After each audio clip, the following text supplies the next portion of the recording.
Shalom, salam sejahtera buat seluruh saudara yang ada di tempat ini maupun juga semua yang mengikuti kebaktian online ini.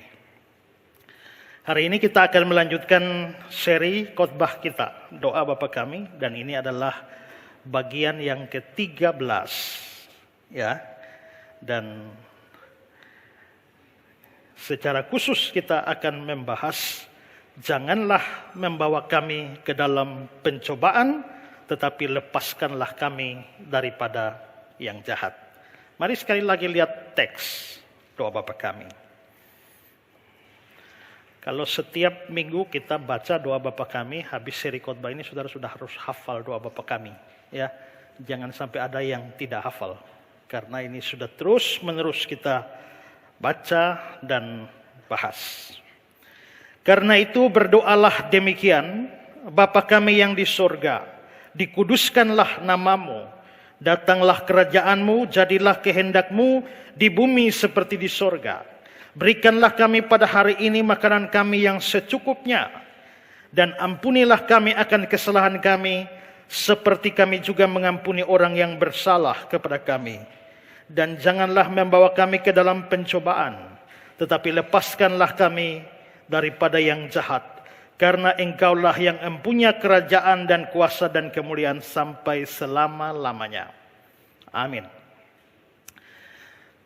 Sampai pada bagian yang ke-13 ini, kita sebenarnya sudah membahas pokok besar atau poin-poin di dalam seluruh seri ini, dan kita sekarang sampai pada seri yang ke-15, yakni janganlah membawa kami ke dalam pencobaan, tetapi lepaskanlah kami daripada yang jahat.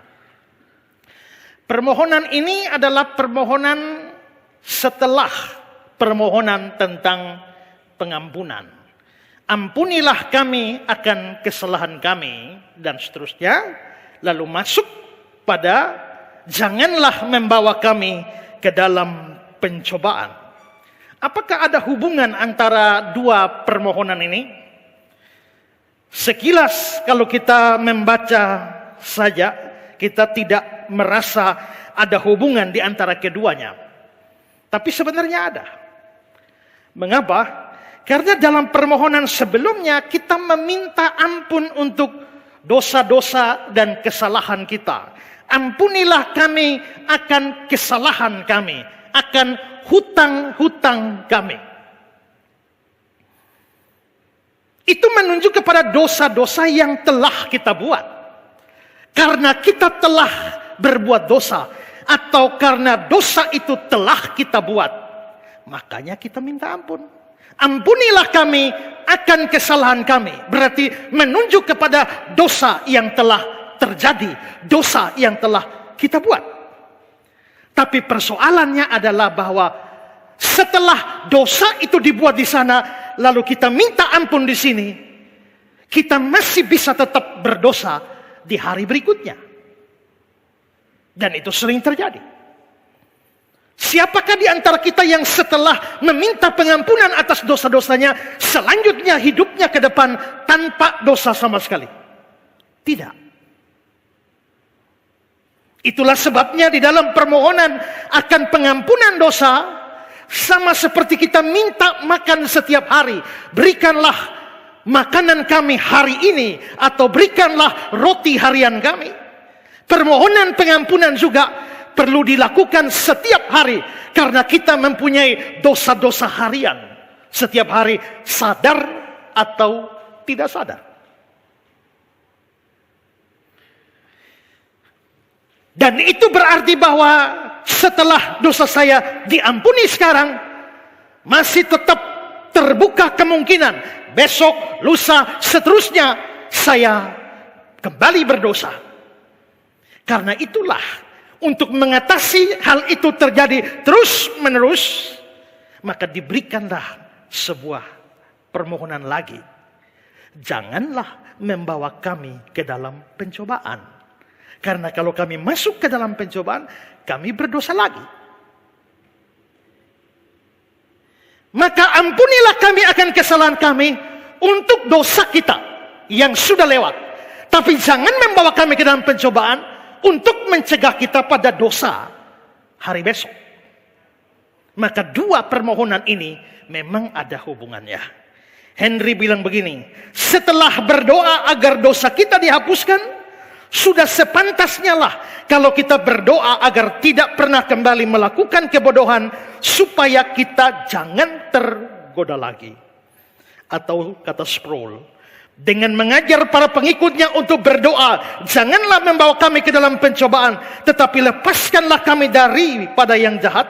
Yesus menunjukkan bahwa kita harus meminta kepada Bapa untuk melepaskan kita dari pencobaan dan serangan rohani yang dapat membawa kita ke dalam dosa yang baru.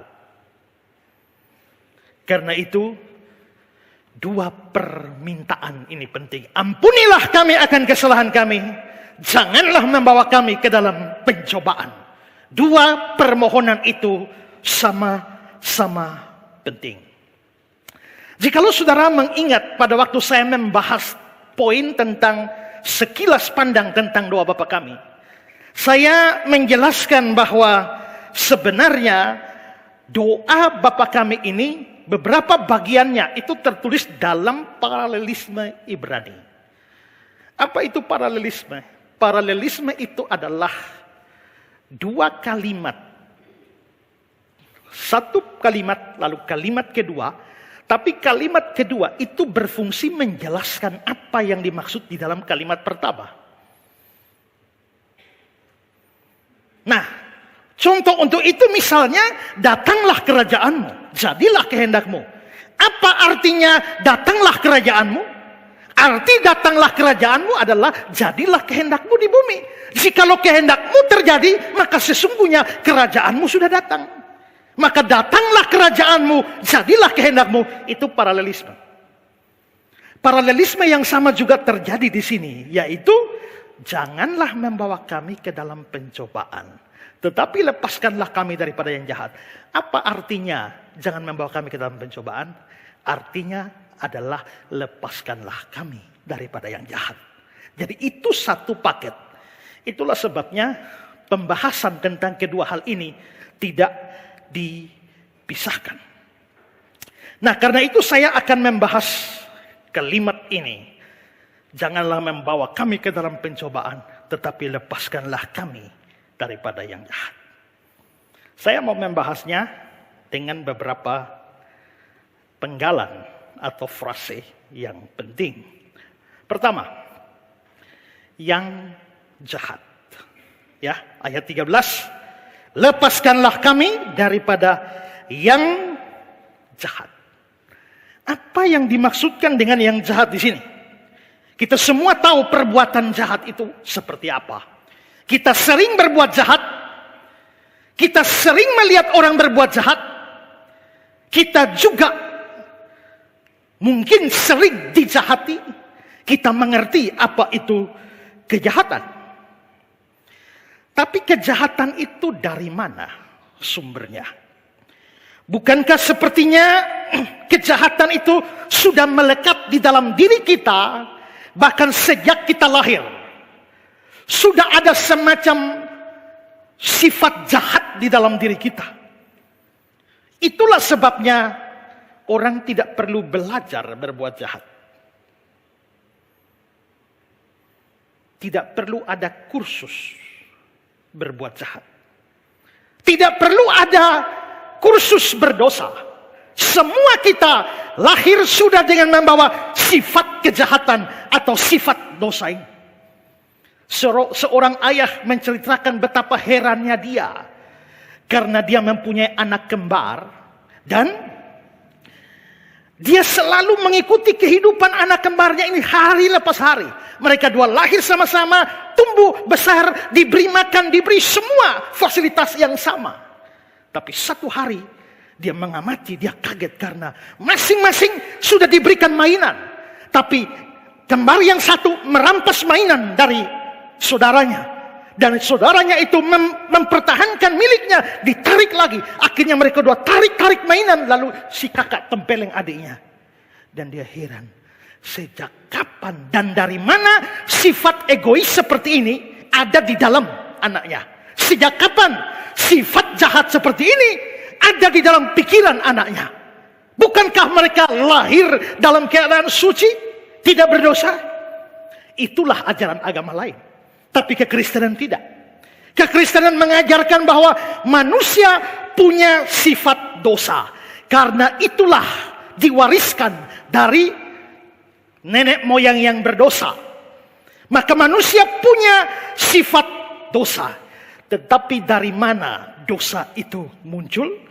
Nah, di sini kita bisa melihat bahwa dosa itu ada hubungannya dengan, atau kejahatan itu ada hubungannya dengan suatu pribadi yang jahat.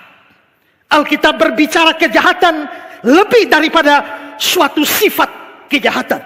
Tapi Alkitab juga berbicara kejahatan dalam hubungan dengan suatu pribadi yang jahat.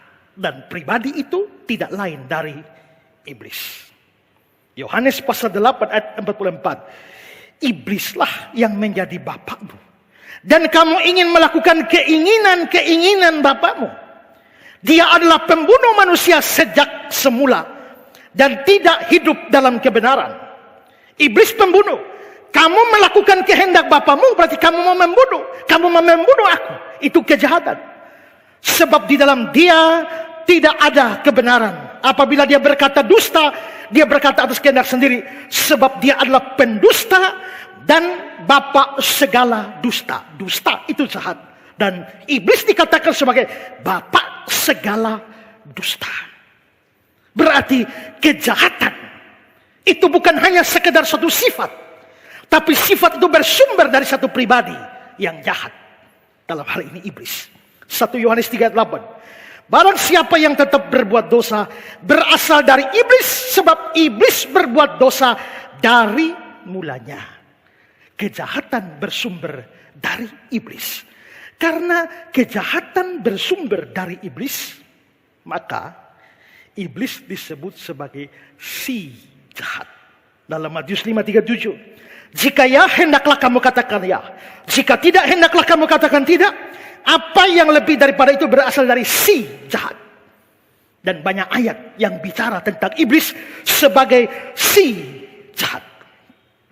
Karena itu saudara-saudara, kata-kata yang jahat dalam doa Bapa kami atau permohonan yang sedang kita bahas ini, itu harus dilihat di dalam acuan terhadap suatu pribadi, yakni iblis, yang daripadanya bersumber segala kejahatan. Dan bukan hanya sebuah kuasa atau kekuatan yang abstrak. William Barclay bilang begini. Di dunia ini ada kekuatan jahat. Alkitab memang tidak membicarakan asal-usul kekuatan jahat itu. Tetapi mengetahui bahwa kekuatan jahat itu ada. Berdasarkan hal itu maka permohonan dalam doa ini sebaiknya tidak diterjemahkan lepaskan kami dari kejahatan. Sebaiknya diterjemahkan lepaskanlah kami dari yang jahat. Perhatikan dalam kutipan Barclay ini, kata yang jahat itu pakai huruf besar. Kalau begitu ini bukan sifat kejahatan, tapi menunjuk pada pribadi yang jahat. Dan itu pasti iblis. Moller bilang begini. Sebagian besar sarjana dan terjemahan modern mencatat bahwa terjemahan yang paling tepat mungkin adalah lepaskanlah kami dari si jahat. Dengan kata lain, ini bukan hanya kejahatan sebagai kekuatan yang mati, tetapi makhluk jahat. Suatu pribadi atau iblis. Ya. Kita bandingkan dengan doa Bapa kami ini dalam terjemahan Indonesia sehari-hari. Janganlah membiarkan kami kehilangan percaya pada waktu kami dicobai, tetapi lepaskanlah kami dari kuasa si jahat, iblis. Atau dalam basic Bible English, but keep us safe from the evil one. Evil one itu menunjuk bukan pada sifat, tapi pribadi yang jahat, si jahat. Maka sebenarnya permohonan ini janganlah membawa kami ke dalam pencobaan, lepaskanlah kami dari yang jahat, sebenarnya adalah permohonan untuk terlepas. Bukan hanya dari perbuatan jahat, tapi lebih daripada itu, supaya lepas dari kuasa si jahat, kuasa iblis, atau kuasa setan. Iblis atau setan itu sama saja. Pribadinya menunjuk pada pribadi yang sama. Meskipun sebenarnya dari bahasa asli itu beda. Ya. Kalau kata iblis itu berasal dari bahasa Yunani diabolos. Diabolos itu artinya memfitnah atau pemfitnah. Itu iblis, diabolos. Pemfitnah. Itulah sebabnya dia suka memfitnah. Dia memfitnah Allah di depan manusia seperti dalam kasus Hawa. Tapi dia memfitnah manusia di hadapan Allah seperti dalam kasus Ayub. Itu iblis. Karena itu yang tukang fitnah itu layak disebut anak-anak iblis. Karena memang bapaknya itu pemfitnah. Tapi setan itu dari bahasa Ibrani Satan, yang artinya musuh atau lawan. Maka setan itu adalah musuh kita, lawan kita. Dalam pengertian yang umum, siapa saja yang menjadi musuh itu adalah setan. Jadi kalau saya bermusuhan dengan Pak Semi, maka Pak Semi ini adalah setannya saya, lawannya saya. Dan saya menjadi setannya Pak Semi. Ya. Karena itu manusia bisa disebut sebagai setan. Coba kita lihat 1 Samuel 29 ayat 4. Tetapi para panglima orang Filistin itu menjadi marah kepadanya. Serta berkata kepadanya, suruhlah orang itu pulang. Ini Daud. Supaya ia kembali ke tempat yang kutunjukkan kepadanya. Janganlah ia pergi berperang bersama-sama dengan kita, supaya jangan ia menjadi lawan kita dalam peperangan. Bahasa Ibraninya, supaya ia jangan menjadi satan kita dalam peperangan. Berarti Daud menjadi setan. Bagi siapa? Bagi orang Filistin. Ya. 1 Raja-Raja 11, 23, 25. Allah membangkitkan pula seorang lawan, Ibraninya Satan.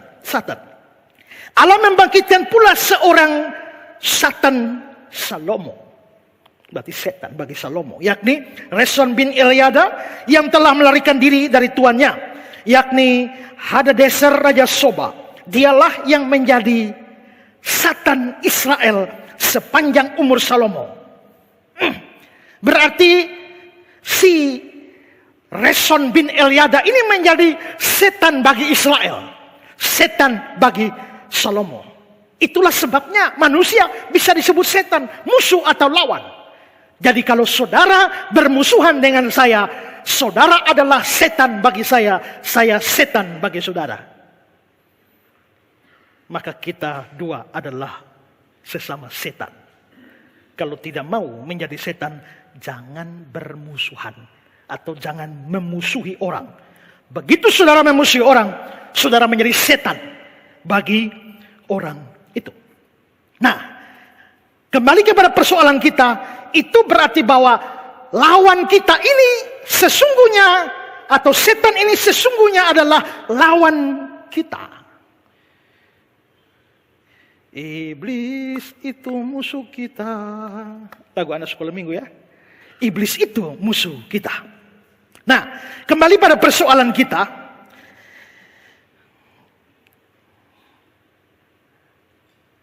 Dari kata-kata doa Bapa kami ini, lepaskanlah kami daripada si jahat, dan si jahat itu iblis. Ini menunjukkan bahwa iblis itu memang ada. Karena itu hati-hatilah dengan ajaran orang liberal bahwa kejahatan atau dosa, maksudnya adalah iblis itu sebenarnya tidak ada.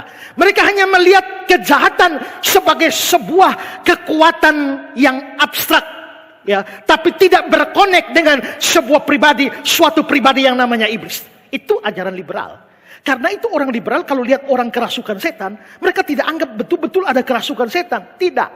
Itu hanya gejala psikologis saja yang membuat orang itu menjadi seperti itu. Tapi itu bukan sebuah kerasukan. Setan tidak ada. Itu dalam ajaran liberal. Tapi ini adalah ajaran yang salah. Kitab suci berkata setan atau iblis itu ada.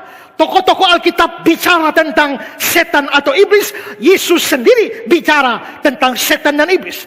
Kalau setan atau iblis tidak ada, maka Alkitab, tokoh-tokoh Alkitab termasuk Yesus, itu tidak lebih daripada sekedar kebohongan dan juga penipuan belaka. Iblis disebut si jahat. Dia berhubungan dengan sifat jahat dan perbuatan jahat. Karena memang dia pribadi yang jahat. Di dalam surat Efesus, pada waktu Paulus bicara tentang iblis-iblis, dia menyebut kata-kata roh-roh jahat di udara. Mereka disebut roh jahat. Kalau mereka tidak jahat, tidak mungkin disebut roh jahat. Kalau dia baik, pasti disebut roh baik. Tapi roh-roh jahat menunjukkan bahwa memang mereka jahat. Dan Abineno berkata, ungkapan roh-roh jahat ini bukan suatu lukisan kuantitatif, tapi kualitatif. Maksudnya adalah bahwa dikatakan roh jahat bukan karena kejahatannya banyak. Memang benar kejahatannya banyak. Tapi yang dimaksudkan dalam teks itu bukan bicara kejahatannya banyak. Tapi kejahatannya luar biasa. Kejahatannya begitu hebat. Perhatikan kata-kata stop. Mereka juga disebut roh-roh jahat di udara. Yaitu suatu wilayah real yang tidak kelihatan. Mereka tidak peduli terhadap prinsip-prinsip moral. Tidak mau tahu apa itu hormat. Dan tidak peduli apa itu perasaan. Mereka benar-benar jahat. Dan bertindak untuk mencapai tujuan-tujuan mereka. Iblis itu jahat. Di dunia ini kita memang tahu ada banyak orang jahat. Tapi sebenarnya orang-orang jahat itu dengan seluruh kejahatannya itu tidak bisa melampaui iblis atau tidak bisa menyamai iblis. Karena iblis sumber dari segala kejahatan. Saya membaca sebuah cerita. Satu hari di gereja, sementara ada acara, tiba-tiba setan muncul. Menampakkan diri di piano. Lalu semua orang kaget. Lihat setan ada di piano.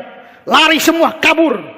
Ya, setelah kabur semua, ada satu pak tua yang juga mau lari. Tapi setelah itu, pak tua itu berhenti. Dan dia kembali duduk dan lipat tangan. Lihat setan. Setelah semua orang pergi, tidak ada siapa-siapa, hanya pak tua itu. Setan itu datang berkata, pak tua, kau tidak tahu siapa saya? Saya tahu, kau setan. Kalau kamu tahu saya setan, tahukah kamu seberapa hebat kuasa saya? Tahu. Lalu tahukah kamu seberapa jahat saya? Tahu. Terus kenapa kamu tidak lari? Semua orang takut dan lari. Kamu saja yang tidak lari, tidak takut. Kamu tahu saya hebat, punya kuasa. Kamu tahu saya jahat. Kenapa tidak lari? Pak tua itu lipat tangan dan lihat setan. Baik-baik, lu dengar baik-baik. Saya sudah hidup dengan seorang perempuan 40 tahun. Dan kira-kira kejahatannya beda tipis dengan kau. Jadi saya sudah terbiasa. Kejahatannya beda tipis dengan engkau. Mungkin untuk menggambarkan betapa jahat. Tapi sebenarnya tidak bisa demikian. Kejahatan tidak ada makhluk di dunia. Manusia paling bejat. Bahkan seperti Nero sekalipun. Tidak bisa melampaui kejahatan dari iblis. Iblis itu sangat jahat. Maka disebut roh-roh jahat. Bukan kuantitas kejahatan. Tapi kualitas kejahatan yang dibicarakan di sini. Itu iblis. Yang jahat. Lebih tepatnya si jahat. Sekarang yang kedua. Kita akan bahas kata pencobaan.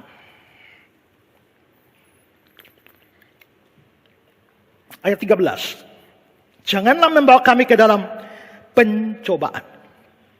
Terkait dengan pencobaan ini saya mau bahas dua hal kecil lagi. Pertama, apa yang dimaksudkan dengan pencobaan dan dari mana sumber atau asalnya. Pada waktu kita bicara tentang pencobaan, asalnya dari mana, sumbernya dari mana, maka pasti secara cepat semua kita akan berkata, ya dari iblis dong. Kenapa? Iblislah yang mencobai Hawa, Adam dan Hawa di Taman Eden. Iblis jugalah yang mencobai Yesus di padang gurun. Matius 4 ayat 1. Dicobai iblis. Berarti iblis itu yang mencobai. Selain itu, di dalam surat Yakobus menegaskan pencobaan tidak datang dari Allah. Yakobus 1 ayat 13. Apabila seorang dicobai, janganlah dia berkata pencobaan ini datang dari Allah. Sebab Allah tidak dapat dicobai oleh yang jahat, dan ia sendiri tidak mencobai siapapun. Jadi ada data-data bahwa iblis mencobai, ada data di mana Allah bukan sumber pencobaan. Maka dengan cepat kita berkata, dari mana asal atau sumber pencobaan? Ya dari iblis. Tapi masalahnya tidak sesimpel itu. Karena Alkitab juga bicara ada pencobaan yang datang dari Allah. Kejadian 22 ayat 1. Setelah semuanya itu, Allah mencoba Abraham. Allah mencoba Abraham. Dalam Septuaginta, Alkitab Perjanjian Lama berbahasa Yunani, kata yang dipakai di sana adalah peirasmos. Dan itu kata yang sama untuk menunjukkan setiap pencobaan yang dilakukan oleh iblis. Tidak dibedakan dalam bahasa asli. Allah mencoba Abraham. Dan betul, Abraham dicobai oleh Allah. Selain itu juga di Yakobus 1 ayat 14 dikatakan tiap-tiap orang dicobai oleh keinginannya sendiri. Jadi pencobaan itu datang dari mana? Dari ibliskah? Atau dari Allah kah? Atau dari diri sendiri? Nah, disinilah kita harus menyadari bahwa biasanya di dalam Alkitab ada kata-kata yang dibicarakan sama katanya, artinya beda. Kata iman misalnya, di bagian ayat yang lain iman berarti ini, tapi di bagian lain iman itu punya arti yang lain. Selamat itu artinya ini, di bagian lain artinya tidak sama. Nah, begitu juga dengan pencobaan. Katanya sama, pencobaan. Dalam bahasa aslinya peirasmos sama. Tetapi kata itu digunakan di Alkitab dengan pengertian yang berbeda. Nah, kalau begitu apa saja arti pencobaan? Pertama, pencobaan dipahami sebagai berbagai macam kesulitan, penderitaan, kesukaran, aniaya dan lain-lain yang menimpa orang percaya. Ini disebut pencobaan. Misalnya dalam Kisah 20:19. Dalam pelayanan itu aku banyak mencucurkan air mata dan banyak mengalami pencobaan. Dalam pelayanan itu Paulus mengalami banyak pencobaan. Artinya apa? Penderitaan, kesukaran, kesulitan, aniaya yang dialami Paulus itu pencobaan. 1 Korintus 10:13. Pencobaan-pencobaan yang kamu alami. Itu artinya penderitaan, kesulitan, kesukaran, aniaya, dan sebagainya. Karena itu, Yesus yang menderita, itu juga berarti Yesus sendiri mengalami pencobaan. Dalam Lukas 22 ayat 28, kamulah yang tinggal bersama-sama dengan aku dalam segala pencobaan yang aku alami. Nah, jikalau pencobaan di sini artinya kesukaran, kesulitan, masalah, aniaya, penderitaan yang menimpa orang percaya, maka sebenarnya pencobaan seperti ini sumbernya ya dari Allah. Allah lah yang mengatur sehingga penderitaan, kesulitan, kesukaran, bahkan aniaya, itu menghantam orang percaya. Sumbernya dari Allah.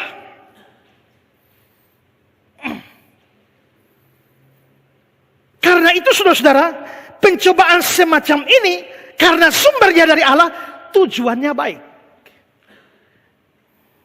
Tujuannya apa? Menguji iman. Perhatikan 1 Petrus 1 ayat 6 dan 7. Sekarang ini kamu seketika harus berduka cita oleh berbagai-bagai pencobaan. Tapi lihat tujuannya apa? Ayat 7. Maksud semuanya itu ialah untuk membuktikan kemurnian imanmu yang jauh lebih tinggi nilainya daripada emas yang fana yang diuji kemurniannya dengan api. Ada kata-kata diuji untuk membuktikan kemurnian imanmu. Berarti pencobaan ini datang dari Allah, tujuannya menguji. Yakobus 1 ayat 2 dan 3. Saudara-saudara, anggaplah sebagai suatu kebahagiaan apabila kamu jatuh ke dalam berbagai pencobaan. Sebab kamu tahu bahwa ujian terhadap imanmu. Kamu jatuh dalam pencobaan, tapi itu ujian terhadap imanmu. Berarti pencobaan ini tujuannya untuk menguji. Lalu Yakobus 1 ayat 12. Berbahagialah orang yang bertahan dalam pencobaan. Sebab apabila ia sudah tahan uji pencobaan, tapi untuk tahan uji. Kalau begitu, ini pencobaan yang baik. Ini pencobaan yang baik, datangnya dari Allah, tujuannya untuk menguji. Maka pencobaan jenis ini dapat kita sebut juga dengan ujian. Karena itu Allah bisa mencoba. Allah bisa mencobai anak-anaknya dengan memberikan sejumlah penderitaan, kesukaran, kesulitan untuk membuktikan kualitas iman anak-anaknya. Ini sama seperti saudara siswa atau mahasiswa. Kan perlu tes. Itu ujian. Itu cobaan. Tapi cobaan yang baik yang dari Allah. Ini tujuannya iman bisa muncul dengan kemurnian. Makanya Ayub 23 ayat 10. Karena ia tahu jalan hidupku. Seandainya ia menguji aku akan timbul seperti emas. Karena itu, jangan heran apabila saudara ikut Tuhan. Saudara setia kepada Tuhan. Saudara rajin berbakti. Saudara rajin pelayanan. Tapi Tuhan bisa menimpakan segala macam kesulitan. Segala macam kesukaran, penderitaan, sakit penyakit, problem, kerugian, kecelakaan, kehilangan, dan lain sebagainya. Semua yang bersifat duka cita itu bisa diberikan kepada kamu. Padahal kamu orang yang taat Tuhan, orang yang setia Tuhan, orang yang rajin berbakti, rajin melayani. Tapi tetap diberikan semua penderitaan itu untuk menguji apakah dalam keadaan yang tidak enak itu saudara masih setia pada Tuhan, saudara masih taat pada Tuhan, saudara masih takut Tuhan, saudara masih setia melayani atau tidak. Tuhan, Dia bisa membuat pohon arahmu tidak berbunga. Dia bisa membuat pohon anggurmu tidak berbuah. Dia bisa membuat hasil pohon zaitunmu mengecewakan. Dia bisa membuat ladang-ladangmu tidak menghasilkan makanan. Dia bisa membuat kambing dombamu terhalau dari kurungan. Dia bisa membuat lembu sapimu tidak ada di dalam kandang. Untuk bisa melihat apakah setelah semua itu terjadi, kamu dapat berkata seperti Habakuk 3 ayat 17-18. Sekalipun pohon ara tidak berbunga, pohon anggur tidak berbuah, hasil pohon zaitun mengecewakan, sekalipun ladang-ladang tidak menghasilkan bahan makanan, kambing domba terhalau dari kurungan, tidak ada lembu dalam kandang, namun aku akan bersorak-sorai di dalam Tuhan, beria-ria di dalam Allah yang menyelamatkan aku. Tujuan pencobaan itu seperti itu. Jadi Tuhan bisa menimpakan segala macam hal yang kelihatan dari mata manusia itu jelek. Tuhan bisa memberikan kemalangan-kemalangan menimpa saudara. Padahal saudara tidak salah. Tidak semua kemalangan itu bukan salah kita. Tapi ada saatnya atau ada saat di mana kita memang tidak berbuat salah. Tapi kemalangan itu datang. Tuhan bisa membuat malapetaka terjadi dalam hidup saudara. Tuhan bisa membuat orang mengalami sakit yang berat. Bahkan sakit yang tidak sembuh-sembuh bertahun-tahun. Itu pencobaan dari Tuhan. Tujuannya menguji imanmu. Kalau orang sehat, orang kaya, orang makmur, ikut Tuhan, setia pada Tuhan. Itu biasa. Tapi apakah saat sakit yang tak tersembuhkan, kamu masih tetap percaya pada Tuhan? Saat malapetaka datang, kamu masih tetap setia pada Tuhan? Disitulah kemurnian iman itu diuji. Nah, jadi ini pencobaan yang baik. Dari Allah, tujuannya baik. Hasilnya juga nanti baik. Karena kalau kamu setia dan tekun dalam pencobaan ini, ada hasil baik menunggu kamu. Itulah sebabnya untuk orang yang dapat pencobaan semacam ini harus bergembira, harus berbahagia. Itu yang dibicarakan Petrus. 1 Petrus 1 ayat 6-7. Bergembiralah akan hal itu. Sekalipun sekarang kamu seketika harus berduka cita oleh berbagai-bagai pencobaan. Maksud semuanya ialah membuktikan kemurnian imanmu yang jauh lebih tinggi nilainya daripada emas yang fana yang diuji kemurniannya dengan api. Sehingga kamu memperoleh puji-pujian dan kemuliaan dan kehormatan pada hari Yesus Kristus menyatakan dirinya. Maka semua yang mengalami pencobaan jenis ini harus bergembira. Kenapa? Hasil akhir menanti kita asal kita tekun di dalam penderitaan dan pencobaan seperti ini. Yakobus pasal 1 tadi. Saudara-saudara, anggaplah sebagai suatu kebahagiaan. Harus dianggap sebagai kebahagiaan apabila kamu jatuh ke dalam berbagai pencobaan. Jatuh dalam berbagai pencobaan artinya apa? Artinya kalau kamu mengalami aniaya, kamu mengalami penderitaan, kesukaran, problem, dan segala macam hal buruk yang menimpa kamu, anggap sebagai suatu kebahagiaan. Ayat 12, berbahagialah orang yang bertahan dalam pencobaan. Sebab apabila sudah tahan uji, dia akan menerima mahkota kemuliaan, kehidupan yang dijanjikan Allah kepada barang siapa yang mengasihi dia. Berbahagialah, tadi ayat 12.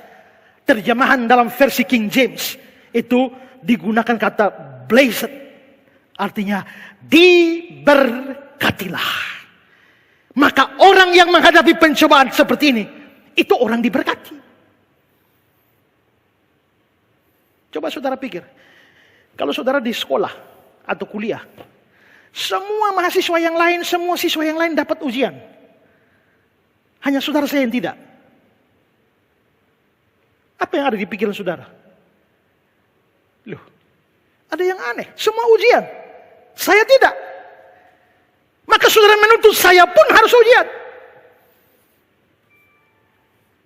Beberapa saat yang lalu, saya di WA, Pak, saya sudah ikut mata kuliah Bapak, Kristologi. Tapi kenapa nilai saya F?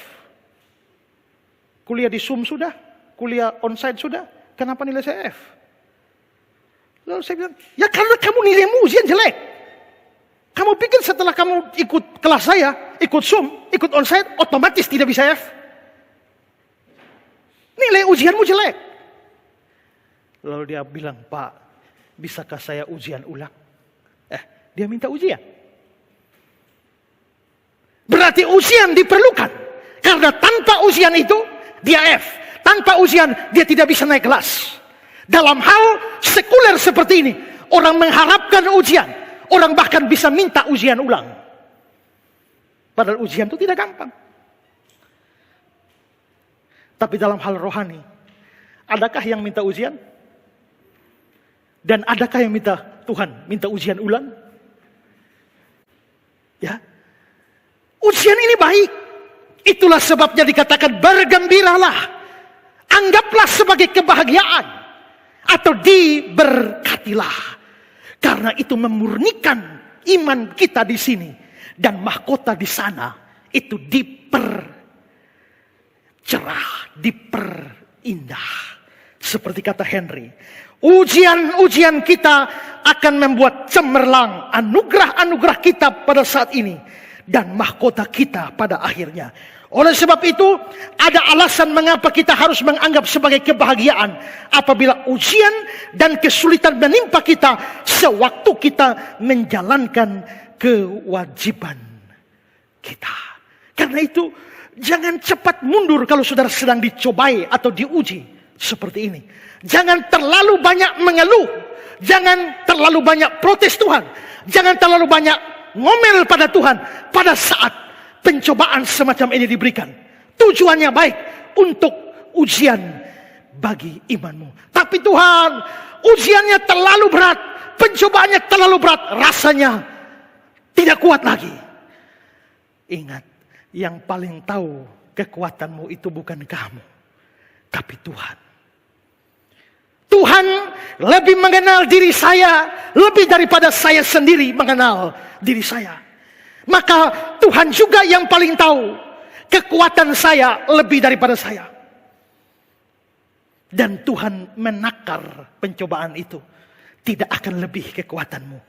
Makanya dalam 1 Korintus 10:13, pencobaan-pencobaan yang kamu alami ialah pencobaan-pencobaan biasa yang tidak melebihi kekuatan manusia.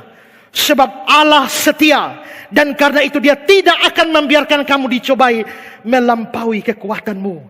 Pada waktu kamu dicobai, Dia akan memberikan padamu jalan keluar sehingga kamu dapat menanggungnya. Tuhan tahu kekuatanmu.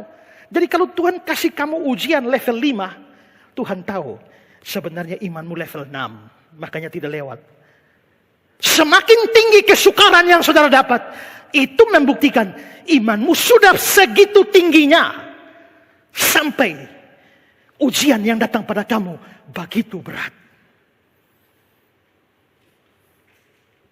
Pada waktu beberapa misionaris ditangkap di Rusia, pada waktu Rusia masih dikuasai komunis, mereka dimasukkan ke dalam tahanan dan mau dieksekusi. Tapi ada syarat kalau mau bebas dari eksekusi. Menyangkal Yesus. Mereka tidak mau. Lalu satu hari, para serdadu Rusia komunis itu datang. Kalian percaya Yesus? Tidak mau menyangkal? Tidak. Lalu sekarang bawa makanan, suruh makan. Mereka aneh. Kenapa sekian lama tidak diberikan makanan yang layak? Kali ini diberikan makan yang enak. Kasih makan, makan enak. Habis makan enak, setelah itu sekarang perintah kedua. Buang air. Buang air besar. Kalau buang air besar itu tidak usah diperintah. Jikalau tiba saatnya, tanpa diundang pun dia datang. Tapi tidak bisa dipaksa-paksa.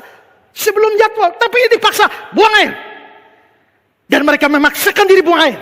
Setelah buang air, makan kembali kotoran. Dan yang lain makan. Tapi yang satu bilang, tidak. Saya tidak makan. Kita harus setia, biarpun menderita setia. Tapi dia bilang, jangan bilang saya tidak setia dalam menderita. Saya lebih menderita dari Yesus Kristus. Karena Yesus Kristus tidak pernah diberi makan tainya sendiri. Dia bilang begitu. Dan dia menyangkal Yesus.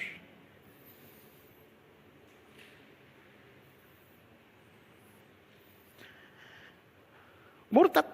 Yang murtad pasti bukan Kristen sejati. Makanya pencobaan melampaui kekuatannya. Janji ini untuk orang percaya. Tuhan mengatur pencobaan tidak lebih kekuatan. Tapi Muhammad kecil disuruh makan tainya. Dan dia tetap setia. Kok kenapa sehebat itu?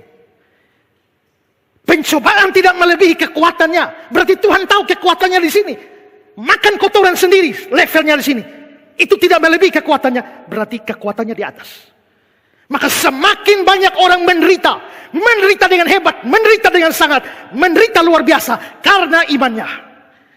Itu menunjukkan di mata Tuhan. Imannya itu sudah level tinggi, makanya dikasih beda tipis dengan pencobaan yang datang pada dia, tapi tidak melampaui. Selain itu, di bagian akhir dari tadi dikatakan, pada waktu kamu dicobai, dia akan memberikan kepadamu jalan keluar, sehingga kamu dapat menanggungnya. Karena itu Justo Gonzales berkata, perhatikan bahwa apa yang Paulus katakan di sini adalah bahwa Allah menyediakan kedua-duanya, yakni pencobaan maupun sumber daya untuk menanggapinya. Allah siap dua. Allah siap pencobaannya, siap jalan keluarnya. Siap pencobaannya, siap sumber daya untuk dapat menanggungnya. Nah, inilah pencobaan yang baik. Pencobaan seperti ini jangan ditolak. Tapi pencobaan seperti ini juga tak bisa dihindari. Tidak bisa. Kalau Yesus saja mengalami pencobaan seperti ini, siapakah kamu sampai tidak mengalaminya? Seorang guru, seorang murid tidak lebih dari gurunya. Seorang hamba tidak lebih dari tuannya. Jikalau aku guru dan Tuhanmu mengalami setiap pencobaan seperti itu, bagaimana mungkin kamu yang hamba dan murid tidak mengalami itu? Kamu lebih hebat dari guru dan Tuhanmu? Semua orang Kristen yang sejati pasti mengalami ini. Itu tidak boleh ditolak.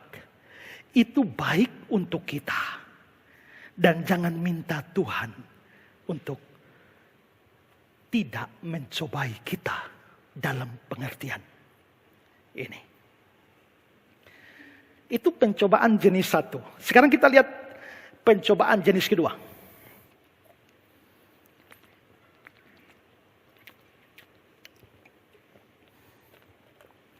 Pencobaan yang kedua ini adalah pencobaan yang dipahami sebagai godaan untuk berbuat dosa atau berbuat kejahatan.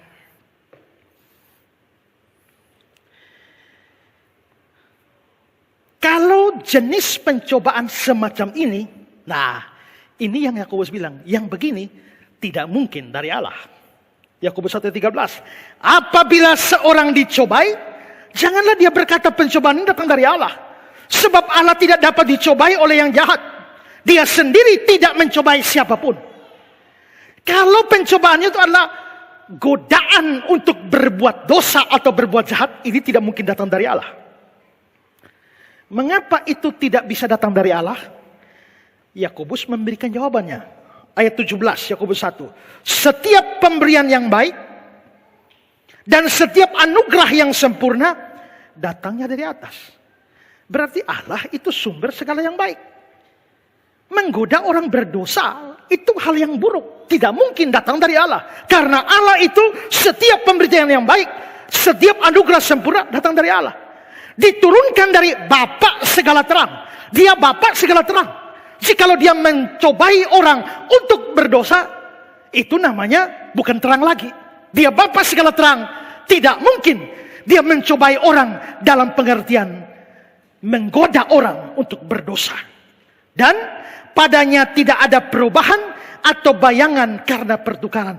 Allah tidak berubah. Dia suci ya suci. Tidak bisa sebentar suci, sebentar berdosa. Sebentar suci, sebentar berdosa.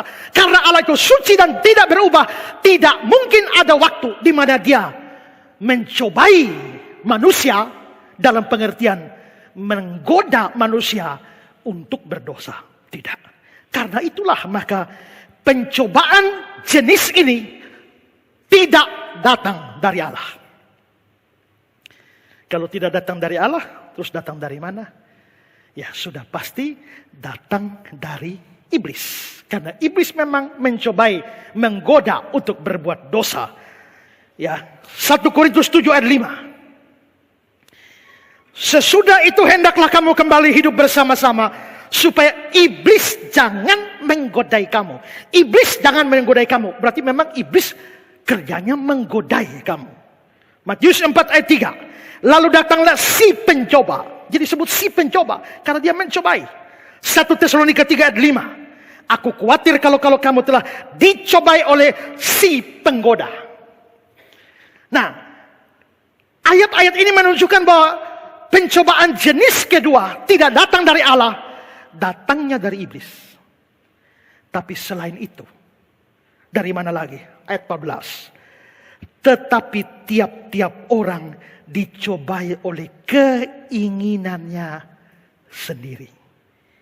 Karena dia diseret dan dipikat olehnya. Berarti ada iblis di sana, tapi ada keinginan sendiri. Ayat ini menunjukkan bahwa keinginan diri sendiri akan dosa yang menyebabkan terjadinya pencobaan tersebut. Itulah sebabnya saya pernah ngobrol-ngobrol sama Pak Robi di depan. Pak Robi bilang begini, ada doa Bapa kami itu ada lanjutannya. Janganlah membawa kami ke dalam pencobaan. Tuhan, janganlah membawa kami ke dalam pencobaan. Nanti kami pergi sendiri. Nah, ini menunjukkan bahwa keinginan diri sendiri itu bisa membawa orang pada pencobaan. Tapi di sini kalau saudara baca Yakobus pasal 1 ini, konteksnya sama sekali tidak membicarakan iblis. Itu tidak berarti bahwa iblis tidak terlibat di dalam pencobaan seperti ini. Yakobus hanya mau menekankan bahwa tidak semua pencobaan itu melulu hanya dari iblis dan kamu tidak. Karena apa? Seringkali orang melempar kesalahan semuanya pada iblis. Dia yang mencuri, ini salah iblis. Karena iblis yang suruh saya mencuri. Dia memaki, ini salah iblis. Karena iblis yang menyuruh saya maki. Dia fitnah, ini salah iblis. Itulah sebabnya kalau ada orang berdosa, mereka yang didoakan itu usir rohnya. Roh iri hati, roh dendam, roh mencuri, roh menipu, roh maki, roh apa-apa semua. Semua salah roh. Yakobus tidak mau hal itu terjadi. Memang iblis salah. Iblis pasti ada di balik semuanya. Tetapi itu tidak semata-mata iblis. Tapi kesalahan manusia tetap ada di dalam.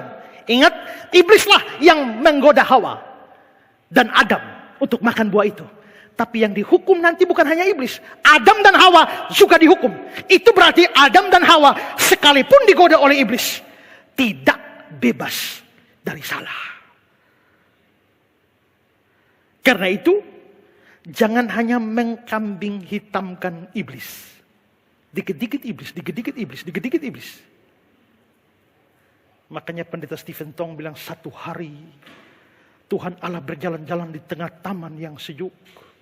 Tiba-tiba dia mendengar suara tangisan yang memilukan hati. Tuhan Allah pergi ke sana dan lihat ternyata iblis sedang menangis. Lalu Tuhan tanya, iblis ada apa? Ya. Lalu iblis sedih sekali. Kenapa? Saya banyak difitnah manusia. Memang saya yang goda, memang saya yang cobai mereka. Tapi mereka juga mau Tuhan. Tapi sekarang mereka semua arahkan semuanya iblis pakai usir-usir saya dalam nama Yesus lagi. Itu tentu saja cerita fiktif. Tapi itu menggambarkan bahwa ada banyak orang yang melempar seluruh kesalahan pada iblis dan melepaskan diri dari tanggung jawab. Itulah sebabnya Yakobus berkata tidak. Keinginan seperti itu adalah pencobaan. Tapi pencobaan itu datang dari diri sendiri.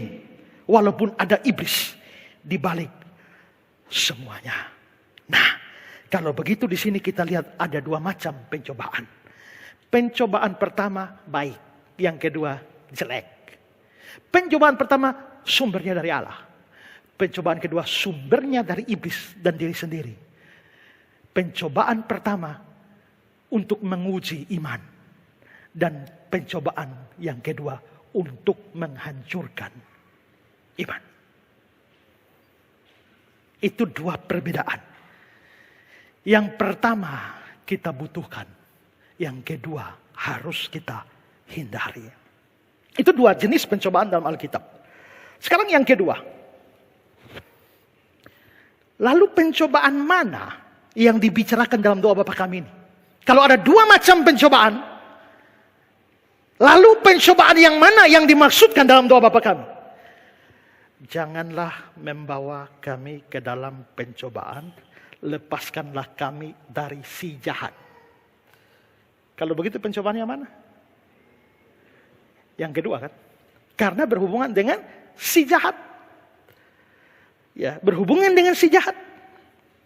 Kalau begitu pencobaan yang dimaksudkan di sini adalah pencobaan kedua, bukan pencobaan pertama. Ya, tapi saya beri catatan begini, bahwa kadang-kadang antara pencobaan pertama dan kedua, kadang-kadang bisa terjadi pada satu titik yang bersamaan. Maksudnya adalah apa yang menjadi pencobaan dari Allah atau ujian dari Allah untuk kita, sekaligus bisa menjadi pencobaan dari setan untuk kita. Lalu berdosa. Ini yang ada dalam kasus Ayub. Ayub menderita. Ayub ditimpakan segala malapetaka. Tapi kita tahu cerita di balik itu.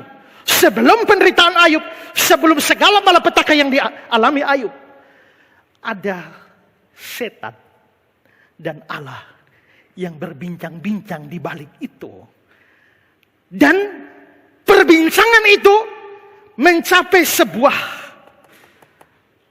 keputusan dari Allah. Silakan timpakan Ayub dengan segala yang buruk.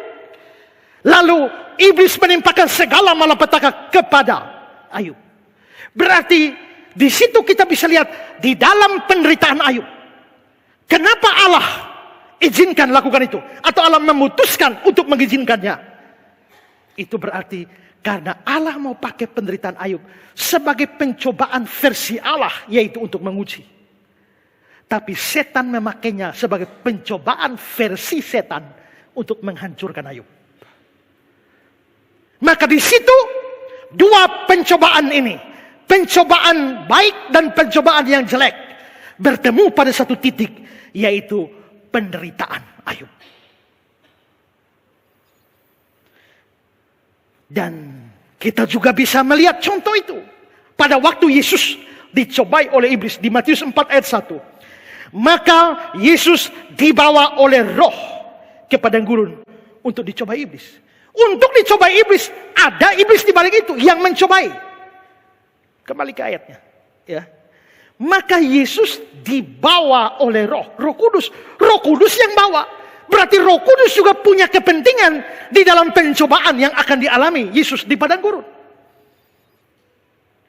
Dari pihak Allah, dari pihak iblis, ada kepentingannya. Saya berikan kutipan dari buku saya sendiri. Iblis menginginkan hal yang jelek, yakni agar Yesus berdosa. Tetapi Allah Roh menginginkan hal yang baik, agar Yesus menjadi suci. Iblis menginginkan agar Yesus menjadi lemah, tapi Allah atau Roh Kudus menginginkan agar Yesus menjadi kuat. Iblis menginginkan agar Yesus menjadi tercemar, tapi Allah atau Roh menginginkan agar Yesus menjadi murni. Iblis menginginkan agar Yesus kalah, tetapi Allah atau Roh Kudus menginginkan agar Yesus menang. Motivasi keduanya berbeda. Pencobaan versi Allah diinisiator oleh Roh Kudus, tapi ada iblis yang mencobai Yesus.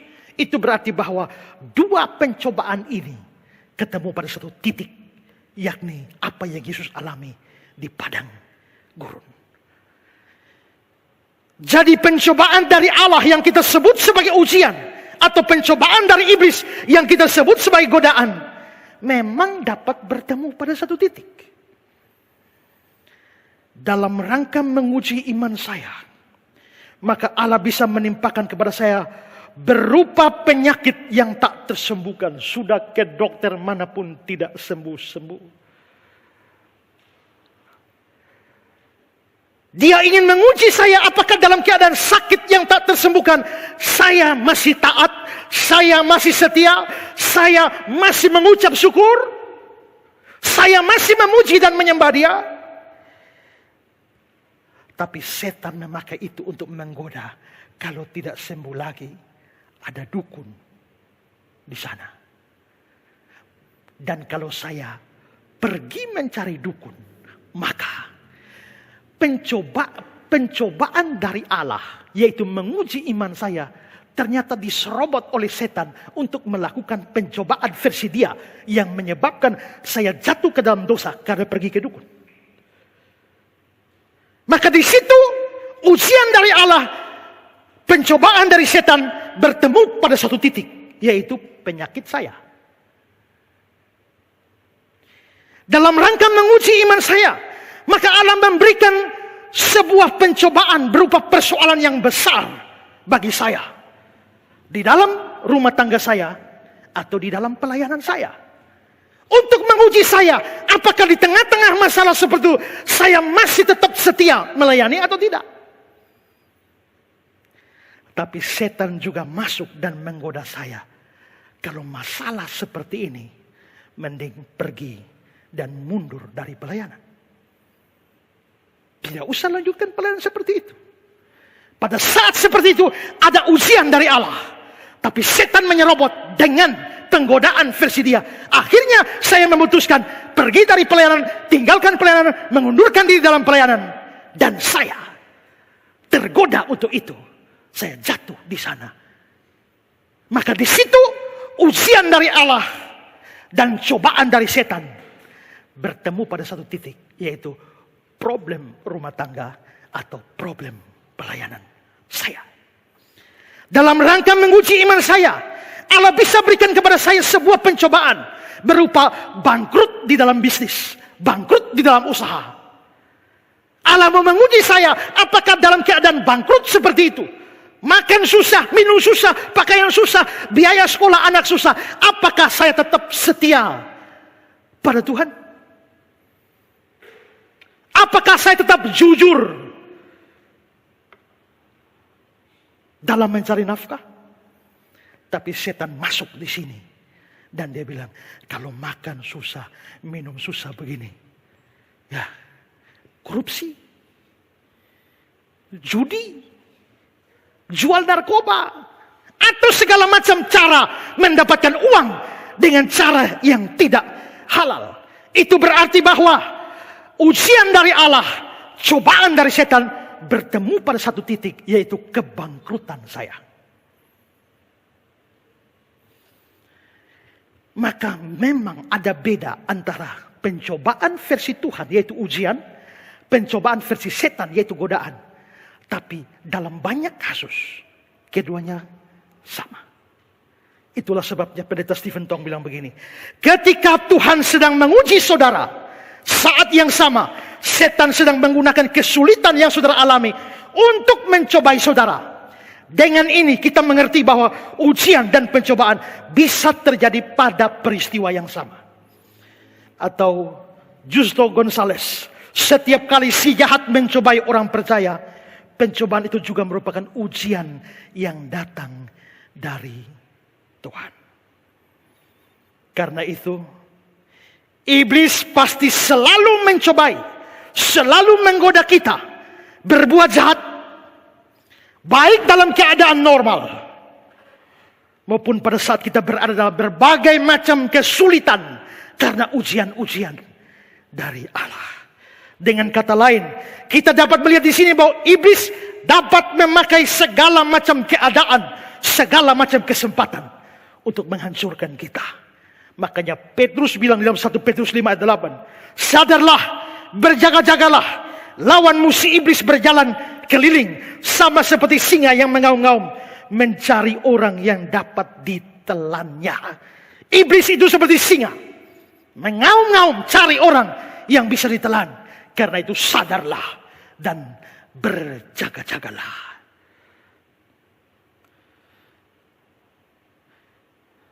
Pada waktu kuliah di kampus sekolah teologi, biasanya setiap hari Jumat kami disuruh pergi pelayanan ke luar kota.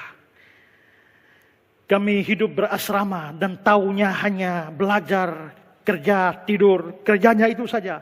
Makan sudah disediakan oleh ibu dapur. Jam makan-makan, jam belajar-belajar. Dan ibu dapur masaknya enak-enak. Kami tahu menu hari Jumat itu adalah ayam bakar, enak sekali. Menjadi favorit dari banyak orang. Dan saudara, 7 orang satu meja, 7 ayam, 1 orang 1. Masing-masing makan dengan lahap. Satu hari 7 ayam sudah ada di atas meja. Kita mau makan. Lalu saya tutup mata dan berdoa. Begitu saya buka, amin, ayam saya hilang. Saya tidak tahu ayam saya kemana. 7 orang, 7 ini mestinya ada 1 orang. Kok ayam sudah di atas nasi bisa hilang? Saya lihat muka satu-satu, semua muka tidak berdosa. Saya tanya, minta sungguh-sungguh, tidak ada yang kasih tahu. Akhirnya saya makan hari itu dengan air mata, makan dengan keyakinan. Ini nasi putih makan kosong juga enak. Ya. Minggu depan ayam goreng, ayam bakar datang lagi. Kembali dalam suasana yang sama. Saya ambil ayam bakar itu, taruh di atas nasi. Sekarang saya berdoa, tapi saya belajar dari pengalaman. Minggu lalu hanya berdoa, ayam hilang. Kali ini tidak boleh hanya berdoa, berdoa dan berjaga-jagalah.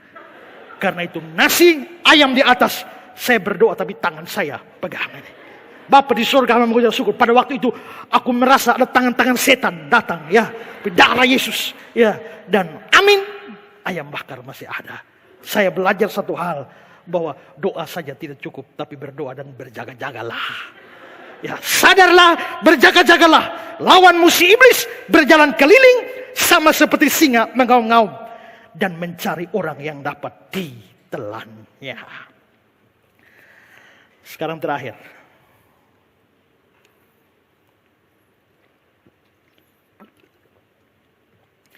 Janganlah membawa kami, lepaskanlah kami. Tadi saya sudah tegaskan yang jahat sudah, pencobaan sudah. Sekarang permintaannya jangan membawa kami. Lepaskan kami. Ayat 13 itu ya. Janganlah membawa kami, lepaskanlah kami.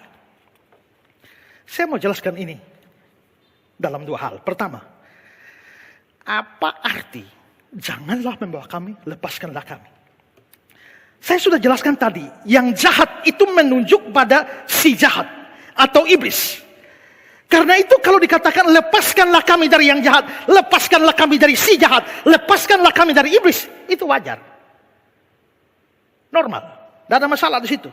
Tapi bagaimana dengan permohonan, janganlah membawa kami ke dalam pencobaan. Pencobaan yang mana? Kalau pencobaannya yang pertama dari Allah, kan baik, kan bagus, kan berguna. Kenapa kita bilang jangan membawa saya ke dalam pencobaan?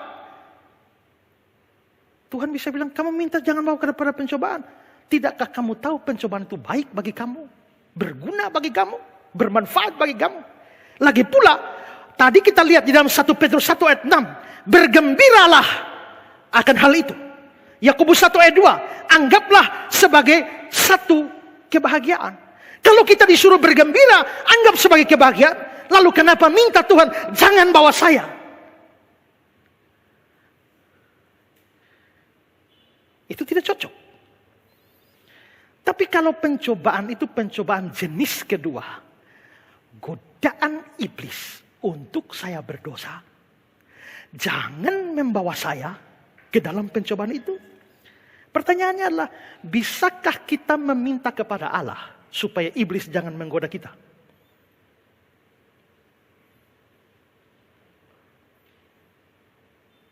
Bisa tidak? Bagaimana bisa kamu mengharapkan iblis tidak menggoda kamu? Sedangkan untuk Yesus saja, roh membawa dia ke padang gurun untuk dicobai. Iblis itu kerjanya memang menggoda. Dalam ketetapan Allah, Allah memang telah menetapkan atau mengizinkan dia untuk menggoda manusia. Lalu bagaimana kita meminta jangan membawa saya? Tidak bisa. Tidak ada manusia di dunia ini yang bisa lepas dari godaan setan. Mau Adam dan Hawa, mau Nuh, mau Abraham, mau Daud, Musa, siapapun, semua orang di dunia ini, tokoh-tokoh Alkitab terhebat pun itu mengalami pencobaan atau penggodaan dari setan. Lalu bagaimana kita minta janganlah membawa saya? Jadi kita bisa lihat bahwa untuk pencobaan jenis pertama dari Allah yang baik, yaitu ujian, tidak relevan meminta jangan membawa saya kepada pencobaan jenis itu. Tapi untuk pencobaan kedua, godaan untuk berdosa, juga rasanya tidak relevan meminta Tuhan untuk membuat saya tidak dicobai oleh iblis. Kalau semua orang percaya minta seperti itu dan Tuhan kabulkan, iblis nganggur. Ya kan? Nah kalau begitu, apa sebenarnya arti jangan membawa saya ke dalam pencobaan? Jangan membawa kami ke dalam pencobaan. Bukan berarti permintaan untuk terhindar dari pencobaan. Bukan itu. Kalau yang itu mustahil. Bukan berarti jangan membuat pencobaan datang menghantam saya. Bukan itu maksudnya. Terus maksudnya apa? Maksudnya adalah saya tahu bahwa pencobaan tak bisa dihindari.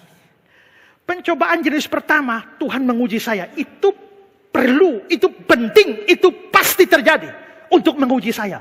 Saya tidak bisa menghindari ini sebagai orang Kristen. Tapi bahwa saya dicobai oleh setan, digodai oleh setan, itu pun tidak bisa dihindari. Nah terus bagaimana? Kalau memang saya tidak bisa dihindari, maka yang saya harus minta bukan dihindarkan dari pencobaan itu. Tapi saya meminta supaya pada waktu saya masuk ke dalam pencobaan seperti itu, saya jangan jatuh. Saya jangan kalah. Saya jangan hancur. Itu maksudnya. Atau kalau mau diminta supaya tidak masuk ke dalam pencobaan itu, maksudnya adalah tadi kita bicara soal ada pencobaan dari diri sendiri. Supaya diri kita ini, hati kita ini, atau keinginan kita ini tidak menyeret kita kepada pencobaan-pencobaan itu. Itu maksudnya. Saya beri kata-kata Pendeta Budia Sali. Pencobaan di sini adalah pencobaan di dalam hati atau pikiran. Kita tidak minta dijauhkan dari pencobaan dari luar. Karena yang ini membawa kebaikan. Kita minta dihindarkan dari pencobaan di dalam. Karena yang ini adalah dosa. Ini bukan permintaan supaya terhindar dari pencobaan. Atau tidak terkena pencobaan. Tetapi permintaan supaya tidak jatuh ke dalam dosa pada waktu menghadapi pencobaan. Jadi ini adalah suatu permintaan supaya Tuhan tidak mengizinkan kita untuk mendapatkan pencobaan yang menjatuhkan kita ke dalam dosa. Atau seperti kata-kata Gonzales, versi tradisional Spanyol, maksudnya terjemahan ya, doa Bapa kami ini. Versi tradisional Spanyol mengatakan, jangan biarkan kami jatuh ke dalam pencobaan. No nos dejar caer en tentación. Yang dapat dipahami dengan baik sebagai jangan biarkan kami tergoda. Dan sebagai jangan biarkan kami jatuh saat dicobai. Nah itu sebenarnya artinya. Jadi jangan mengharapkan saudara bisa bebas dari pencobaan. Jenis pertama, jenis kedua tidak bisa bebas. Hidup sepanjang di dunia harus menghadapi dua jenis pencobaan itu. Yang kita harus minta pada Allah adalah kekuatan supaya tidak jatuh pada waktu dicobai, supaya tidak kalah pada waktu dicobai. Ini arti ini. Kedua, mengapa permohonan ini penting? Minta supaya tidak kalah, tidak jatuh. Itu penting. Janganlah membawa kami ke dalam pencobaan. Lepaskanlah kami dari yang jahat. Permintaan ini penting, bahkan sangat penting. Kenapa? Dua alasan. Pertama, iblis musuh kita itu sangat berbahaya. Ya, sangat bahaya. Terus bahayanya iblis itu di mana? Pertama, jumlah mereka itu banyak. Ya. Coba lihat Efesus 6 ayat 12. Karena perjuangan kita bukan melawan darah dan daging, tetapi melawan pemerintah, penguasa, penghulu dunia yang gelap, roh-roh jahat di udara. Coba lihat ayat ini dari pertama. Saudara lihat semua kata yang saya garis bawahi dalam bentuk jamak. Bukan pemerintah, tapi pemerintah. Penguasa, penghulu, roh-roh.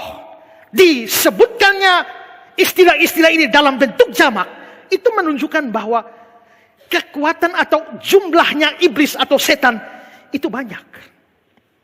Lalu mungkin saudara tanya, iblis atau setan itu berapa banyak? Ya.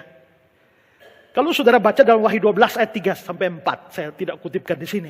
Ya, ada tafsiran tentang ayat itu bahwa pada waktu iblis, bosnya iblis itu dilempar dari surga, dia menyeret sepertiga bintang.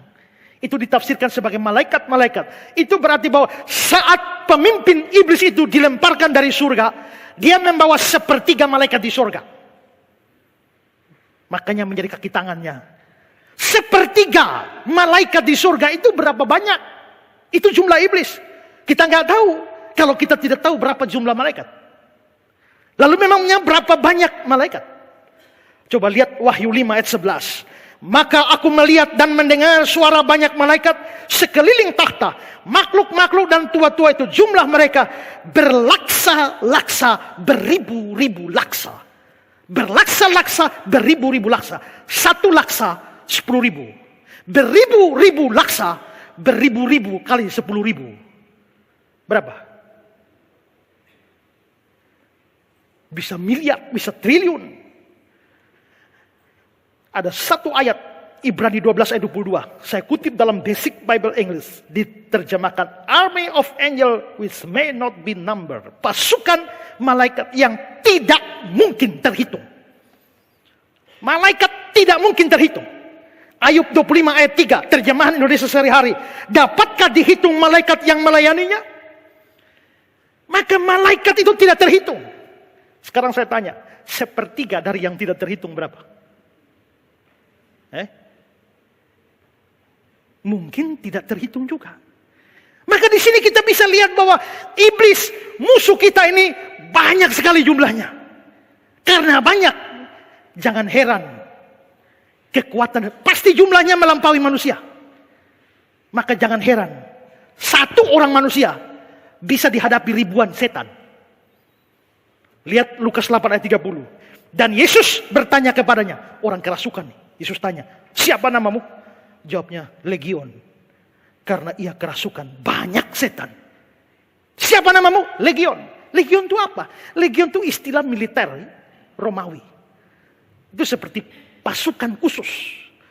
Satu legion itu terdiri dari 6.000 tentara. Makanya Yesus pernah bilang, waktu Petrus potong telinga hamba imam besar, Yesus bilang, sangkamu aku tidak bisa minta lebih dari 12 pasukan malaikat menolong aku? Kata pasukan itu kata legion. Sangkamu aku tidak bisa minta lebih dari 12 legion malaikat? Kalau satu legion 6.000, 12 72.000. Tapi Yesus bilang lebih dari 12. Berarti malaikat itu bisa di atas 72.000. Kalau Yesus mau selamat. Kalau Yesus mau selamatkan diri. Yesus mau terhindar dari salib. Tak usah banyak malaikat. Satu malaikat saja. Kalau saja Yesus bernyanyi, kirim aku malaikatmu. Habis semua. Satu malaikat habis. Tapi ini lebih dari 72.000. Satu legion 6.000. Maka orang kerasukan itu siapa namamu? Legion. Sebab ia kerasukan banyak setan. Satu orang dirasuk 6.000 setan. Coba pikir. Saudara dirasuk satu setan. Sudah kesetanan. Apalagi 6.000. Dan jumlah setan yang tidak terhitung banyaknya. Kira-kira kalau kita satu gereja ini perang lawan setan. Satu orang hadapi berapa setan? Habis kita. Ya, habis kita. Ini menunjukkan lawan yang banyak itu bahaya. Bahaya sekali. Main sepak bola 11 lawan 11. Tapi perang ini, perang rohani melawan setan, ini tidak berimbang. Jumlahnya kita kalah jauh. Kedua, bahayanya adalah kekuatannya. Kalau lihat ayat tadi, pemerintah-pemerintah, penguasa-penguasa, penghulu-penghulu, roh-roh jahat. Semua istilah ini istilah yang menunjukkan penuh kekuasaan. Secara khusus kata penghulu dunia ini. Kata penghulu di situ dari bahasa Yunani adalah kosmokrator. Dan itu biasa dipakai untuk kuasa-kuasa di dalam dunia okultisme atau dunia magic. Sihir-sihir, suanggi-suanggi, opo-opo. Itu kosmokrator. Yang ada banyak di Pulau Sembau. Ada banyak di Alor sana. Itu namanya kosmokrator. Hebat. Makanya jangan heran pada masa lampau. Pergi ke Alor bisa lihat orang terbang. Bahkan saya dengar satu cerita, ada acara KKR. Di lapangan. Satu mama tua mau ikut KKR tapi jaraknya jauh. Sementara KKR sudah berjalan, dia terbang. Tiba-tiba blak, jatuh. Masuk bawah kolong panggung KKR. Habis itu dia keluar, permisi mau ikut KKR. Rupanya dia terbang tabrak tiang listrik. Jatuh masuk di itu. Hadir KKR pakai terbang. Kosmokrator. Kuat sekali kuasanya. Karena itulah dia disebut sebagai penguasa. Yohanes 12 ayat 31. Dia disebut sebagai penguasa dunia ini. Efesus 2 ayat 2. Dia penguasa kerajaan angkasa. Perang melawan setan. Kita bukan apa-apanya. Jumlahnya sudah banyak. Kekuatannya melampaui kita. Ingat, dia tuh ex-malaikat. Waktu dia dibuang jadi iblis, kesuciannya hilang. Kekuatannya tidak. Kuasanya tidak. Jadi baru imbang kalau malaikat perang lawan iblis. Tapi kalau malaikat iblis lawan kita, tidak imbang.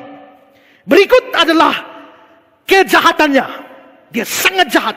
Tadi sudah saya sebutkan. Saya tidak ulang lagi. Yang berikut adalah, yang lebih bahaya adalah kelicikan atau keilahiannya. Di ayat 11 Efesus 6.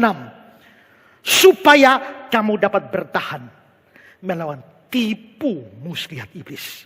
Dalam terjemahan Indonesia sehari-hari, siasat-siasat yang licik dari iblis. Iblis ini bukan hanya banyak, bukan hanya kuat, bukan hanya jahat, tapi licik. Kalau licik tapi kurang kuat, masih agak baik. Tidak terlalu bahaya. Ya. Atau banyak tapi tidak licik, ini sudah banyak, sudah kuat, licik lagi. Ini membuat iblis sangat bahaya. Selicik-liciknya orang, manusia di dunia ini. Gak ada yang bisa selicik iblis. Ada satu orang, ini pergi ke pastor di Roma Katolik, mengaku dosa di pastor. Waktu dia masuk lalu dia bilang, pastor, saya mau mengaku dosa. Ya apa? Saya baru curi ayam.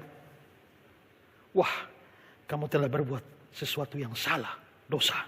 Lalu dia bilang, pastor, kalau saya kasih pastor itu ayam, pastor mau atau tidak? Pastor bilang tidak. Tidak mungkin saya terima. Ya sudah. Tapi saya sudah kembalikan, dia tidak mau. Ya sudah, kalau begitu kamu ambil saja. Ya sudah, dia bilang, baik pastor, terima kasih. Dia pulang. Selesai acara. Begitu pastor pulang sampai rumah, pastor lihat pastor punya ayam. Pastor punya ayam hilang. Tadi dia sudah datang mengaku, dia mau kasih kembali. Pastor bilang tidak. Licik bukan? Licik. Mengerti tidak? Barang siapa bertelinga hendaklah yang mengerti. John Stott bilang begini. Iblis jarang menentang sasarannya secara terbuka. Dia lebih suka bersembunyi dan bermain di belakang layar. Namun dia dapat menyamar sebagai malaikat terang. Sehingga korbannya tanpa sadar terjerat. Serigala ganas dengan berbulu domba bergabung dengan kawanan domba Kristus. Iblis dapat mengaum seperti singa, tapi dia bisa tampil bijak seperti ular. Jadi untuk menjerat korbannya, iblis tidak senantiasa melancarkan godaan dan siksaan secara terbuka. Cara yang paling disukai ialah menipu orang sampai orang itu melakukan perbuatan salah atau membujuknya berkompromi. Bahkan dia mahir firman.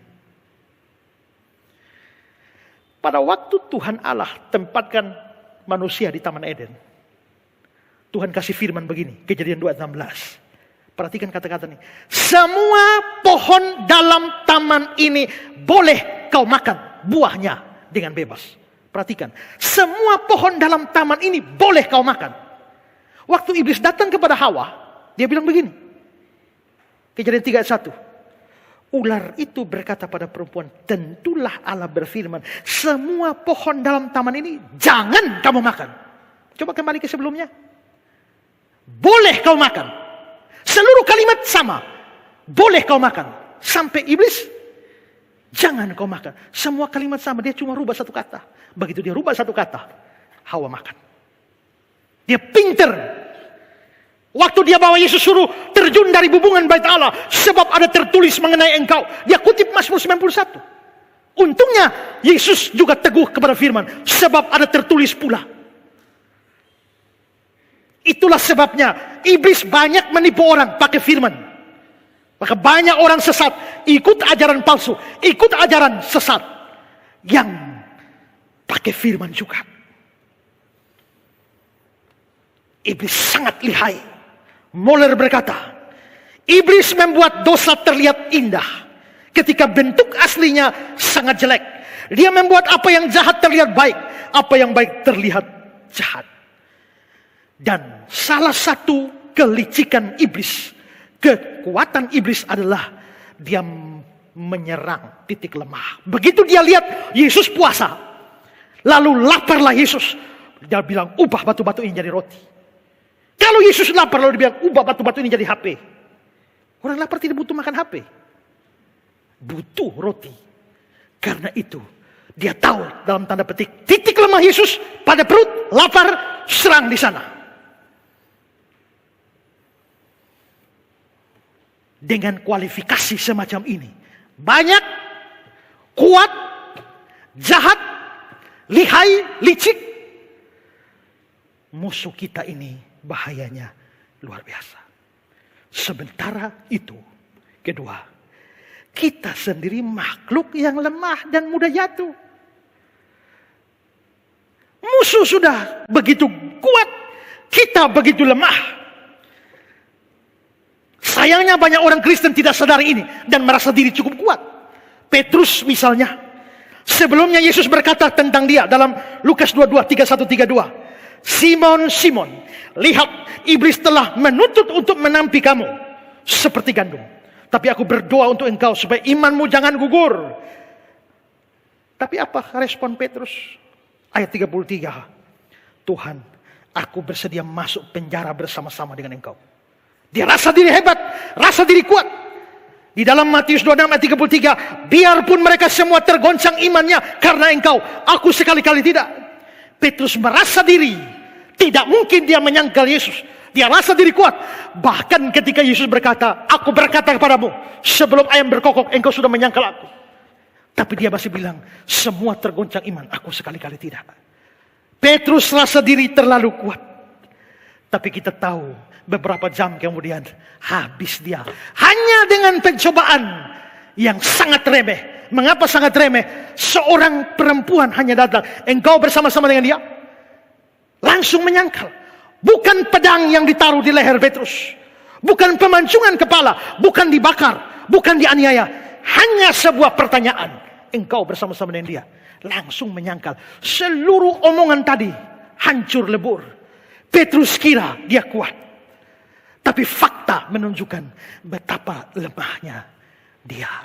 Setiap orang yang rasa diri, saya orang kuat, sadar kita itu lemah. Makanya Paulus berkata dalam 1 Korintus 10:12, sebab itu siapa yang menyangka bahwa ia teguh berdiri, hati-hati supaya dia tidak jatuh.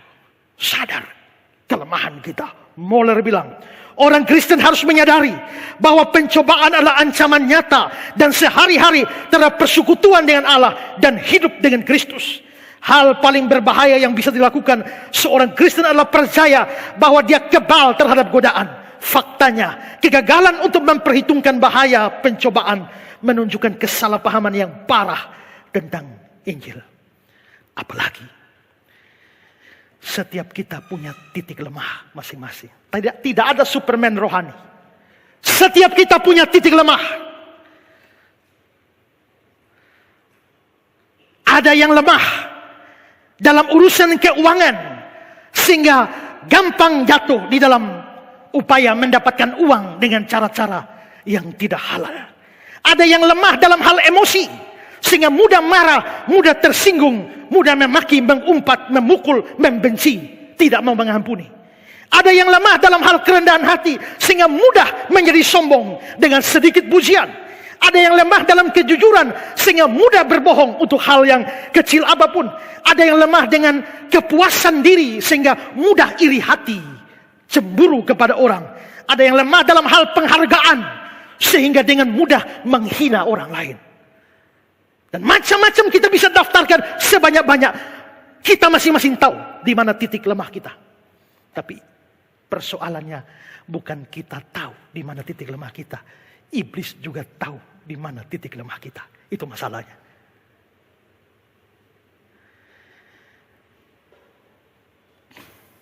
Dan kalau dia tahu, dia siap menyerang pada titik lemah itu. Kalau dia tahu titik lemah saudara adalah uang, dia akan membawa saudara pada keadaan-keadaan di mana saudara bisa mendapatkan uang secara tidak halal.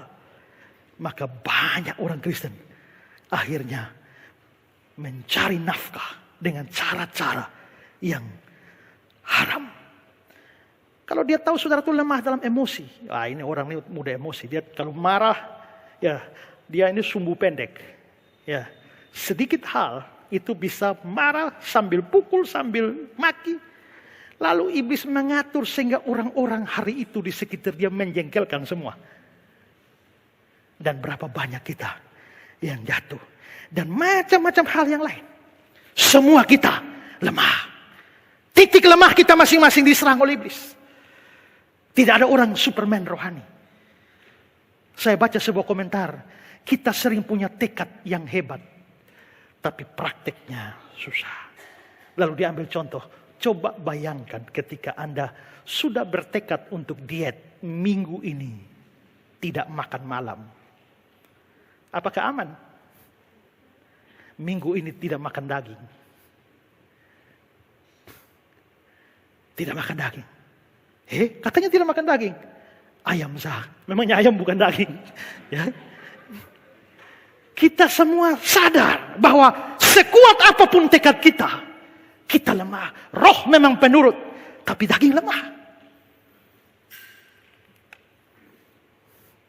Saya lihat itu film pendek itu apa? Dari Papua itu namanya apa? Mop Papua itu. FNK. Cupentoh. Ya. Bagaimana seorang mau jalan bepergian. Lalu dia bilang, Tuhan, ya, lindungilah hambamu dari perjalanan.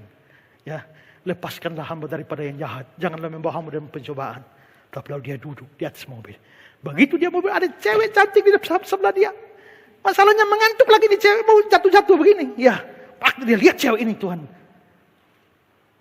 lepaskanlah hamba daripada yang jahat. Ya, tapi pada satu titik cewek itu ngantuk, jatuh persis di pundak dia. Lalu dia bilang, ya Tuhan, jikalau ini kehendakmu, jadilah. Berapa banyak kita lemah. Kalau sudah begini, di antara kita, siapa yang bisa kuat melawan iblis? Tidak ada. Semua kita pasti hancur, pasti jatuh. Tidak ada Superman rohani. Jangan ada yang rasa diri hebat. Sehebat-hebat kamu. Di luar anugerah Tuhan, kamu habis. Lawanmu si iblis begitu hebat. Nah, kalau lawan begitu hebat dan saya begitu lemah, terus bagaimana dong? Disinilah kita butuh doa. Janganlah membawaku dalam pencobaan. Lepaskanlah saya daripada yang jahat. Doa seperti ini adalah pengakuan iman di hadapan Tuhan. Saya tidak mampu, saya tidak kuat, saya rapuh, saya lemah. Itu pengakuan pertama dari doa ini. Mengaku diri lemah dan tidak berdaya. Tapi ada pengakuan kedua di dalam doa ini. Pengakuan bahwa hanya anugerah Tuhan dan pertolongan Tuhanlah yang bisa membuat saya bertahan dalam pencobaan. Jadi kalau saya bisa bertahan dalam pencobaan, saya bisa menang terhadap pencobaan, itu anugerah Tuhan. Itu pertolongan Tuhan, bukan saya. Karena itu saudara-saudara, kita butuh doa ini. Ya, kita butuh doa ini setiap hari. Langsung ke kutipan yang kedua terakhir.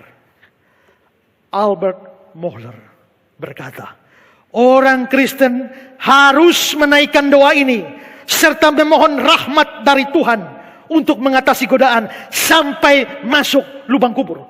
Tiap hari seperti kita minta makan tiap hari, minta ampun tiap hari, minta pertolongan Tuhan dalam menghadapi pencobaan tiap hari sampai masuk lubang kubur.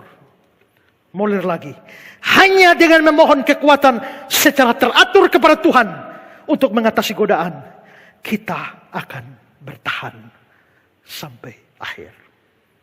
Semua yang rasa diri kuat, kamu memerlukan doa ini. Semua yang rasa diri lemah, kita memerlukan doa ini. Janganlah membawa kami ke dalam pencobaan. Lepaskanlah kami daripada si jahat. Ku perlukan juru selamat agar jangan ku lemah. Mari kita tundukkan kepala kita.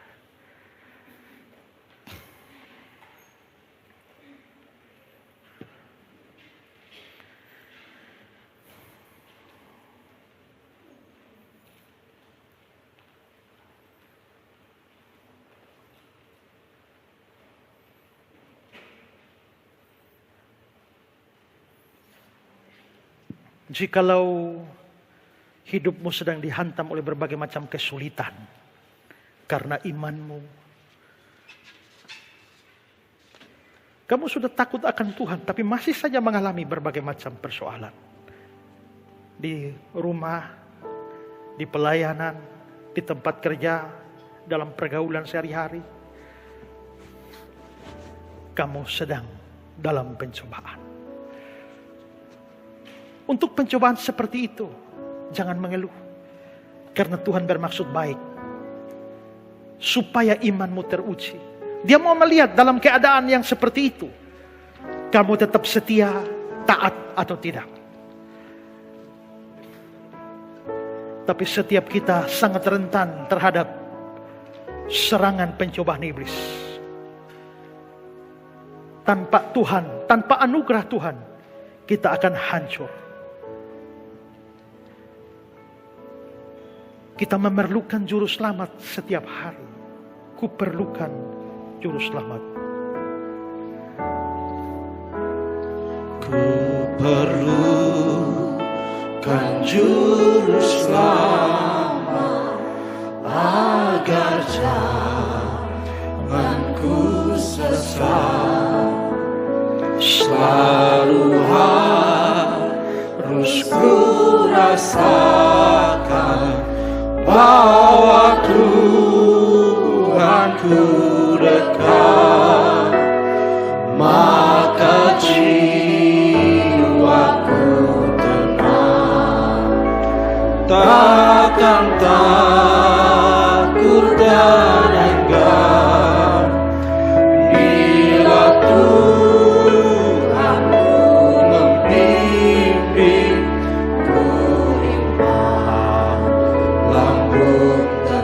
Ku perlukan juru selamat karena imanku lemah. Mari kita bangkit berdiri. Ku perlukan juru selamat karena imanku lemah. Hiburannya membuatkan sungguh tiada bandingkan. Maka jiwaku tenang. Maka jiwaku tenang, takkan takut dan enggan bila Tuhanku membimbingku di malamku. Ayat ketiga, aku perlukan juru selamat.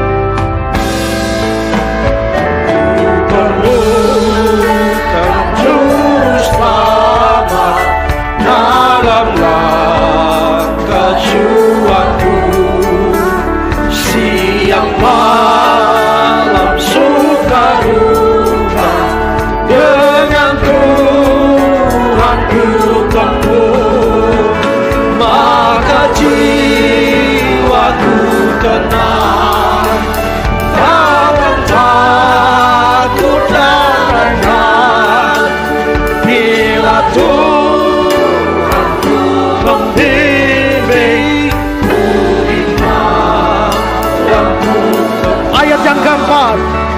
perlukan juru selamat agar ku dibimbingnya.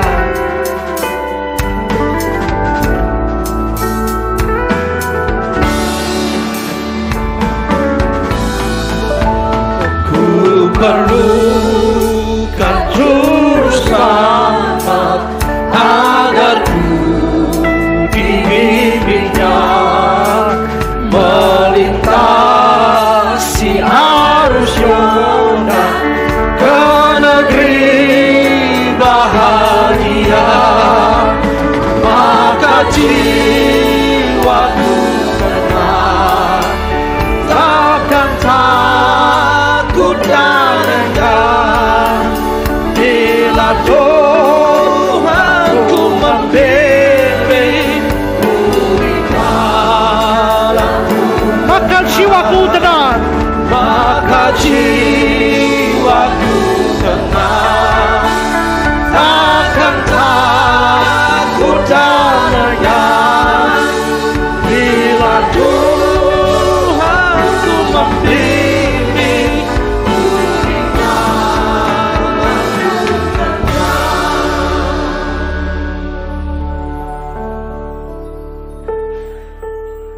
Bapa kami yang di surga, janganlah membawa kami ke dalam pencobaan, tetapi lepaskanlah kami dari si jahat. Amin.